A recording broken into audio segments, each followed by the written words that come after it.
నందమూరి నటసింహం బాలకృష్ణ గురించి ప్రత్యేకంగా పరిచయం అవసరం లేదు. సీనియర్ ఎన్టీఆర్ వారసుడిగా టాలీవుడ్ లోకి ఎంట్రీ ఇచ్చిన బాలకృష్ణ తనకంటూ స్పెషల్ ఇమేజ్ క్రియేట్ చేసుకున్నారు. తన కెరీర్ లో ఎన్నో బ్లాక్ బస్టర్ సినిమాల్లో నటించిన బాలయ్య తన నటనకు గాను ఎన్నో అవార్డులను కూడా సొంతం చేసుకున్నారు.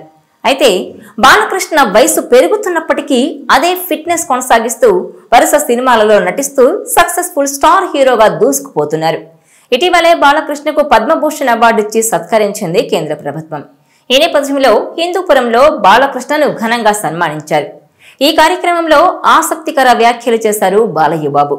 ఒక నటుడైనంత మాత్రాన ఎమ్మెల్యే అవ్వాలని లేదని, సినీ రంగం నుంచి రాజకీయాల్లోకి వచ్చి మంచి గుర్తింపును సొంతం చేసుకున్న వారు ఎంతో మంది ఉన్నారు. కానీ అందులో చాలా మంది ఇవాంటి రోజున అడ్రస్ లేకుండా పోయారన్నారు. తాను హిందూపురంలో మంచి పనులు చేశాను కాబట్టి నన్ను ఎమ్మెల్యేగా గెలిపించారని తెలిపారు. తన సేవలను గుర్తించి కేంద్ర ప్రభుత్వం పద్మభూషణ్ అవార్డు ఇచ్చినందుకు చాలా సంతోషంగా ఉందన్నారాయన. కానీ ఎన్టీఆర్ కు భారతరత్న ఇచ్చినప్పుడే కేంద్ర ప్రభుత్వం తనను తాను గౌరవించుకుంటున్నట్టు అవుతుందన్నారు బాలకృష్ణ.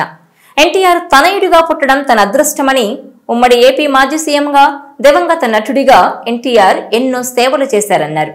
అలాంటి మహనీయుడికి దేశ అత్యున్నత పౌర పురస్కారం భారతరత్న ఇవ్వాలని కేంద్ర ప్రభుత్వాన్ని కోరారు. అలాగే అతి త్వరలోనే ఆయనకు భారతరత్న ఇవ్వాలనేది ప్రతి తెలుగువాడి కోరిక కూడా అన్నారు. అయితే ఎన్టీఆర్ కు భారతరత్న ఇవ్వాలని చాలా కాలంగా డిమాండ్ ఉంది. కానీ ప్రతిసారి అది వెనక్కుపోతూనే వస్తోంది.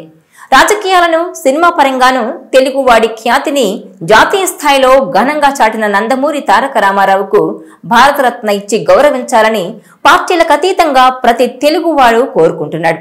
అయితే మరో తెలుగు దిగ్గజం పివి నరసింహారావుకు ఆ పురస్కారం దక్కింది. ఇక పెండింగ్ లో ఉంది ఎన్టీఆర్ మాత్రమే.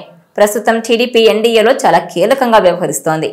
ఈ నేపథ్యంలో ఎన్టీఆర్ భారతరత్న కోసం ప్రయత్నించేందుకు ఇదే సరైన సమయమని అందరూ భావిస్తున్నారు. ఈ నేపథ్యంలో ఎన్టీఆర్ కు భారతరత్న కోసం ప్రయత్నించేందుకు ఇదే సరైన సమయమని అందరూ భావిస్తున్నారు. ఎన్టీఆర్ తో పాటు మరో ఇద్దరు దిగ్గజాలకు కూడా భారతరత్న ప్రకటించాలనే డిమాండ్ బలంగా వినిపిస్తోంది. వ్యాపారంలోనూ దేశభక్తి ఉంటుందని, లాభం కంటే దేశ ప్రజలకు ప్రయోజనం కలిగించటమే లక్ష్యంగా పనిచేసిన రతన్ టాటా, అలాగే దేశ ఆర్థిక స్థితిని గాడిలో పెట్టిన ఆర్థికవేత్త, మాజీ ప్రధాని మన్మోహన్ సింగ్ ఇద్దరూ గతేడాది మరణించారు. దేశానికి వారు చేసిన సేవలను దృష్టిలో పెట్టుకుని భారతరత్న పురస్కారం అందించాలని చాలా మంది కోరుతున్నారు. వారితో పాటే ఎన్టీఆర్ కు కూడా భారతరత్న లభిస్తుందేమో అన్న ఆశ తెలుగువారిలో ఉంది. భారతరత్న అవార్డును ఒకే ఏడాది గరిష్టంగా 3కి అందించవచ్చు. కానీ 2020-23 మధ్యలో ఎవ్వరికీ ఈ అవార్డును ప్రకటించలేదు. కానీ 2024లో ఏకంగా 5గురికి భారతరత్న ప్రకటించారు. పివి నరసింహారావు, ఎల్కే అద్వానీ, స్వామినాథన్, కర్పూరి ఠాకూర్, చరణ్ సింగ్ కు భారతరత్న పురస్కారం ప్రకటించారు. కాబట్టి ఈ ఏడాది మన్మోహన్ సింగ్, రతన్ టాటా, ఎన్టీఆర్లలో ఒకరికి లేదంటే 3గురికి భారతరత్న ప్రకటించే అవకాశం ఎక్కువగా ఉందన్న అంచనాలు వెలువడుతున్నాయి. దేశానికి ఏదో ఒక రంగంలో అత్యున్నత సేవలు అందించిన వ్యక్తులకు భారతరత్న పురస్కారం లభిస్తుంది. 1954లో ఈ పురస్కారాలు ఇవ్వడం ప్రారంభించారు. మొదటి సంవత్సరం సివి రామన్, సర్వేపల్లి రాధాకృష్ణ, సి రాజగోపాలాచారి 3గురికి ఈ పురస్కారాన్ని ప్రకటించారు. ఇప్పటి వరకు ఈ గౌరవం అందుకున్న వారి సంఖ్య 53. నేతాజీ సుభాష్ చంద్రబోస్ కు 1992లో భారతరత్న ప్రకటించి తర్వాత వెనక్కు తీసుకున్నారు.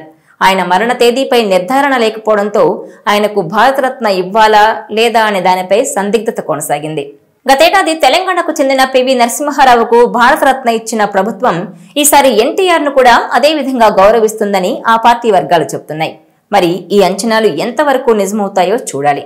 ఇక ఇప్పుడు ఎన్టీఆర్ కు భారతరత్న ఇవ్వాలంటూ బాలకృష్ణ చేసిన ఈ వ్యాఖ్యలు వైరల్ అవుతున్నాయి. ప్రస్తుతం బాలకృష్ణ అఖండ 2 సినిమాలో నటిస్తున్నారు. ఈ సినిమా త్వరలోనే ప్రేక్షకుల ముందుకు రావడానికి సిద్ధమవుతోంది. ఈ వీడియో మీకు నచ్చినట్లయితే please share, like and subscribe R24 Telugu.